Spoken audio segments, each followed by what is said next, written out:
ನಾವು ದರ್ಶನ್ ಅವ್ರನ್ನ ನೋಡಿದ್ದೇ ಬೇರೆ ಥರ ವೇಲಿ ಆ್ಯಸ್ ಎ ಸಾರಥಿಯಾಗಿ ಕಿಂಗ್ ಆಗಿ ಬಾಸ್ ಆಗಿ ನಾವೆಲ್ಲ ನೋಡೋದು ಆ್ಯಕ್ಚುಲಿ. ಬಟ್ ಈ ದಿನಗಳನ್ನು ನೋಡಿದಾಗ ಅವ್ರು ಓಡಾಡ್ತಿರೋದು ನೋಡಿದಾಗ ಸಿಕ್ಬಿಟ್ಟು ಸಂಕಟ ಆಗ್ತಿರ್ತಾರೆ ನಮಗೂ ಕೂಡ.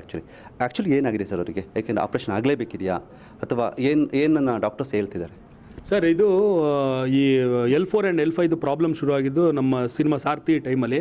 ಅದರಲ್ಲಿ ಪ್ರೀ ಕ್ಲೈಮ್ಯಾಕ್ಸಲ್ಲಿ ಒಂದು ಫೈಟ್ ಇದೆ ಟ್ರೈಬ್ಸ್ಗಳ ಜೊತೆಲಿ. ದರ್ಶನ್ ಅವರು ಕಾಡಲ್ಲಿ ಬಂದಾಗ ಕ್ಲೈಮ್ಯಾಕ್ಸ್ ಬಿಫೋರ್ ಒಂದು ನಡೆಯುತ್ತೆ. ಅಲ್ಲೇನು ಅಂದರೆ ಇವರೆಲ್ಲರೂ ಟ್ರೈಬ್ಸು ಔಸ್ಕೊಂಡು ಗರಿಲಾ ವಾರ್ ಥರ ಫೈಟ್ ಮಾಡೋ ಥರ. ಸೊ ಅದರಲ್ಲಿ ಏನು ಅಂದರೆ ಇಬ್ಬರು ಟ್ರೈಬ್ಸು ಇದ್ರದ್ದು ಏನು ಮರದ್ದು ಇದಿರುತ್ತಲ್ಲ, ಏನಂತಾರೆ ಅದಕ್ಕೆ, ಬಳ್ಳಿ, ಅದನ್ನು ಕಾಲಲ್ಲಿ ಸುತ್ಕೊಬಂದು ಹಿಂಗೆ ಜಂಪ್ ಮಾಡಿ ಕೆಳಗೆ ಬಿದ್ದಿರೋ ದರ್ಶನ ಇಬ್ಬರು ಒಂದೊಂದು ಕಾಲು ಹಿಡ್ಕೊಂಡು ಹಿಂಗೆ ಬಿಸಾಕಬೇಕು ಅಂತ. ಸೊ ನಾವು ಆ ಶಾರ್ಟ್ನೆಲ್ಲ ಸಕ್ಕತ್ತಾಗಿದೆ ಮಾಡೋಣ ಅಂತೆಲ್ಲ ಡಿಸೈಡ್ ಮಾಡಿದ್ವಿ. ರವಿ ವರ್ಮ ಅವರೆಲ್ಲ ಪ್ಲ್ಯಾನ್ ಮಾಡಿದ್ರು. ಹೆಂಗೆ ಬಿಸಾಕೋದಂದ್ರೆ ಕಾಲಿಗೆ ರೋಪ್ ಕಟ್ಬಿಡೋಣ, ಆಮೇಲೆ ರೋಪ್ ಎರೇಸ್ ಮಾಡೋಣ, ಇವ್ರು ಬರೀ ಕಾಲು ಹಿಂಗೆ ಹಿಡ್ಕೊಂಡು ಹಿಂಗೆ ಎಳಿಯೋಣ. ರೋಪ್ ಎಲ್ಲ ಕಡ್ದಾಗ ಅಪ್ಪರ್ ಬಾಡಿಗೆ ರೋಪ್ ಹಾಕಿಲ್ಲ, ನಾವು ಬರೀ ಕಾಲ್ಗೆ ಹಾಕಿದ್ದೀವಿ. ಆ್ಯಂಡ್ ಕಾಲ್ಗೆ ಮತ್ತು ಬಾಡಿ ಇದು ಬ್ಯಾಲೆನ್ಸ್ ಆಗಿರಲ್ಲ. ಕಾಲ್ಗಿಂತ ಸ್ವಲ್ಪ ಅಪ್ಪರ್ ಬಾಡಿ ವೇಟ್ ಜಾಸ್ತಿ ಇರೋದು, ಯಾಕಂದರೆ ಈ ಮೇಲೆ ಇರೋದ್ರಿಂದ. ಸೊ ಅದು ಪುಲ್ ಆಗೋಯ್ತು. ಹಿಂಗೆ ಫುಲ್ ಆದಾಗ ಅವನಿಗೆ ಸಖತ್ ಪ್ರಾಬ್ಲಮ್ ಆಯಿತು. ನಮ್ಮದು ಶೂಟಿಂಗ್ ಬ್ರೇಕ್ ಆಗಿ ಆಲ್ಮೋಸ್ಟ್ ಒಂದೂವರೆ ತಿಂಗಳು ದರ್ಶನಕ್ಕೆ ರೆಸ್ಟ್ ಕೊಟ್ಟು ಆ್ಯಂಡ್ ಅದೆಲ್ಲ ಮಾಡಿದಾಗ ಆಗ L4 L5 ಪ್ರಾಬ್ಲಮ್ ಆಗಿದೆ. ಅದು ಒಂದು ಸ್ವಲ್ಪ ಅಲೈನ್ಮೆಂಟಿಂದ ಸೈಡಿಗೆ ಜರುಗಿದೆ ಅಂತ ಗೊತ್ತಾಯಿತು. ಸೊ ಅದು ಪ್ರಾಬ್ಲಮ್ ಕೊಡುತ್ತೆ ಫ್ಯೂಚರಲ್ಲಿ. ಇದಕ್ಕೆ ಫೈನಲ್ ಸೊಲ್ಯೂಷನ್ ಆಪ್ರೇಷನ್ನೇ. ಅದು ಅಲೈನ್ಮೆಂಟ್ನ ಕೂರಿಸ್ಬೇಕು, ಬೇರೆ ಸಪೋರ್ಟ್ ಕೊಟ್ಬಿಟ್ಟು ಅಂತ ಅವಾಗಲೇ ಹೇಳಿದರು ಡಾಕ್ಟ್ರು.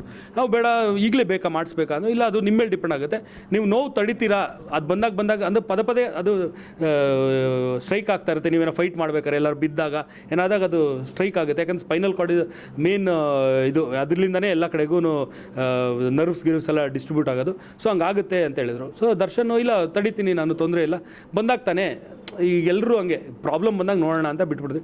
ಸೊ ಅದಾದಮೇಲೆ ಫಿಸಿಯೋಥೆರಪಿ ಅವೆಲ್ಲ ಮಾಡಿ ರೆಡಿ ಆಗಿದೆ, ಸರಿ ಇತ್ತು.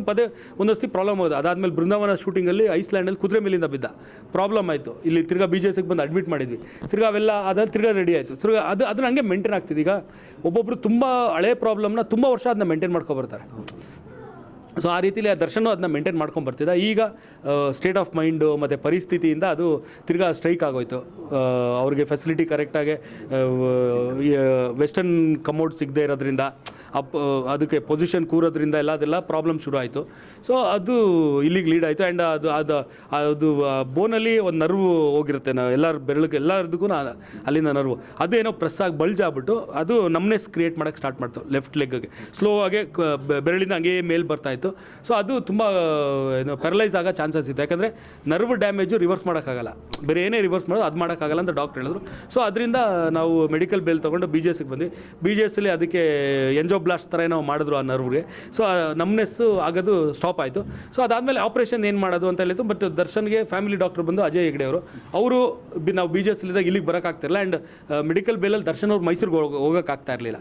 ಸೊ ಆ ಪರಿಸ್ಥಿತಿಯಲ್ಲಿ ಇರೋದ್ರಿಂದ ಈಗ ರೆಗ್ಯುಲರ್ ಬೇಲ್ ಆದಮೇಲೆ ಹೋಗಿ ಅವರು ಅಜಯ್ ಹೆಗ್ಡೆ ಅವ್ರಿಗೆಲ್ಲ ತೋರಿಸಿದ್ದಾರೆ, ಅವರೆಲ್ಲ ಟೆಸ್ಟಿಂಗ್ ಮಾಡಿದ್ದಾರೆ. ಈಗ ಅವ್ರು ಕಾಲ್ ತಗೋತಾರೆ ಹೆಂಗೆ ಮಾಡ್ಬೇಕು ನೆಕ್ಸ್ಟು ಅಂತ. ಓಕೆ, ಡಾಕ್ಟ್ರ್ ಹೇಳಿದ್ರು ಸರ್ ಯಾವಾಗ ಅವರು ಅಂದರೆ ವರ್ಕ್ ಶುರು ಮಾಡ್ಬೋದು ದರ್ಶನ್ ಅವರು ಅಂತ ಹೇಳಿದ್ದಾರೆ ನಿಮಗೆ? ಅದು ದರ್ಶನ್ ಬಾಡಿನೇ ಹೇಳಬೇಕು. ನೋವು ಯಾವಾಗ ಕಮ್ಮಿ ಆಗುತ್ತೆ ಆವಾಗ ಸ್ಟಾರ್ಟ್ ಮಾಡ್ಬೋದು ಕೆಲಸ. ಸೊ ಅದು ಅಗೇನ್ ಡಾಕ್ಟರು ಆ್ಯಂಡ್ ದರ್ಶನ್ ಬಾಡಿನೇ ಅದಕ್ಕೆ ರಿಪ್ಲೈ ಮಾಡಬೇಕು. ಬೇಗ ಹುಷಾರಿಲ್ಲ ಅಂತ ನಮ್ಮ ಆರೈಕೆ ಕೂಡ ಇರಲಿ. ಜೊತೆಗೆ ಬೇಗ ನಿಮ್ಮ ಜೊತೆಗೆ ರಾಯಲ್ ಸಿನಿಮಾದಲ್ಲಿ ಕಾಣಿಸ್ಕೊಳ್ಳಿ ಅಂತ ನಾವು ಕೇಳ್ಕೊಳ್ತೀವಿ. Thank you sir, thank you very much. ಗೊತ್ತಿಲ್ಲ, ಏನು ಬೇಕಾರಾಗ್ಬೋದು, ಎನಿಥಿಂಗ್ ಈಸ್ ಪಾಸಿಬಲ್ ಸರ್ ಲೈಫಲ್ಲಿ. ಓಕೆ, ಬಟ್ ಒಂದು ನಿರೀಕ್ಷೆ ಅಂತ ಇದ್ದೇ ಇದೆ ಎಲ್ಲರ ಹತ್ರ. ಯಾಕೆಂದರೆ ನೀವು ಅವಾಗಲೇ ಸಿನಿಮಾ ಮಾಡಬೇಕು ದರ್ಶನ್ ಸರ್ಗೆ. ಆ್ಯಕ್ಚುಲಿ ಬಿಫೋರ್ ಒಂದು 5 years ಬ್ಯಾಕೇ ಅನೌನ್ಸ್ ಕೂಡ ಆಗಿತ್ತು ಆ್ಯಕ್ಚುಲಿ.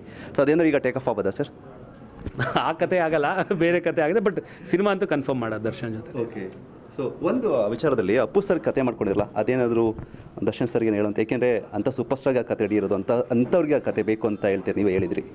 ಇಲ್ಲ, ಆ ಥರ ಏನು ಅದೇ ಕತೆ ಮಾಡಬೇಕು ಅನ್ನೋ ಮೈಂಡ್ ಸೆಟ್ಟಲ್ಲಿ ಏನು ನಾನಿಲ್ಲ. ಬಟ್ ಆ ಕತೆ ಇದೆ, ಆ ಕತೆನ ಯಾವತ್ತಿದ್ರೂ ಅದು ಸಿನಿಮಾ ಮಾಡೇ ಮಾಡ್ತೀನಿ. ಯಾರ ಜೊತೆ ಮಾಡ್ತೀನಿ ಗೊತ್ತಿಲ್ಲ, ಬಟ್ ಈಗ ದರ್ಶನಿಗೆ ಬೇರೆ ಕತೆ ರೆಡಿ ಮಾಡ್ಕೋತೀನಿ. ಫೈನಲ್ ಸರ್ ಅಮ್ಮ ಆಗಿದ್ದಾರೆ ಸರ್? ಯಾಕೆ ಅಮ್ಮ ಜೊತೆ ತುಂಬ ಒಡಾಟಿದ್ದು, ನಾವೆಲ್ಲ ಮಾತಾಡ್ಸಿದ್ದು ತುಂಬ ಆಗಿಲ್ಲ ಆ್ಯಕ್ಚುಲಿ. ಇತ್ತೀಚೆಗೆ ಸಿಕ್ಕಿಲ್ಲ ಅವರು. ಹೇಗಿದ್ದಾರೆ ಅಮ್ಮ ಈಗ? ಪರವಾಗಿಲ್ಲ. ಇವಾಗ ಬೆಳಗ್ಗೆ ಬರ್ಬೇಕಾದ್ರೆ ಅದೇ ಮಾತಾಡ್ತಾ ಇದೆ. ಮೊನ್ನೆ ಎಲ್ಲ ಒಂಚೂರು ಶುಗರ್ ಲೆವೆಲ್ ಜಾಸ್ತಿ ಆಗಿದೆ ಅಂತ ಹೇಳಿದರು. ಈಗ ಇನ್ನೂ ಚೆಕ್ ಮಾಡಿಲ್ಲ. ಡಯಟಲ್ಲೆಲ್ಲ ಇದ್ದೀನಿ. ಸ್ವಲ್ಪ ತಲೆ ತಿರುಗುವಂತಿದ್ರು, ಮೋಸ್ಟ್ಲಿ BP ಒಂಚೂರು ಜಾಸ್ತಿ ಆಗಿರ್ಬೋದೇನೋ. ಸೊ ಅದಿರುತ್ತೆ. ಅದು ಈಗ ಏಜ್ ಆಗಿದೆ, ಬಾಡಿ ಅವ್ರದ್ದು ಕಂಪ್ಲೀಟ್ ಸ್ಪಂದಿಸಲ್ಲ, ಮ್ಯಾನೇಜ್ ಮಾಡ್ತಾರೆ. ಆ್ಯಂಡ್ ಮೆಂಟಲಿ ನಮ್ಮಮ್ಮ ಸ್ಟ್ರಾಂಗು, ಸೊ ಮ್ಯಾನೇಜ್ ಮಾಡಿಬಿಡ್ತಾರೆ.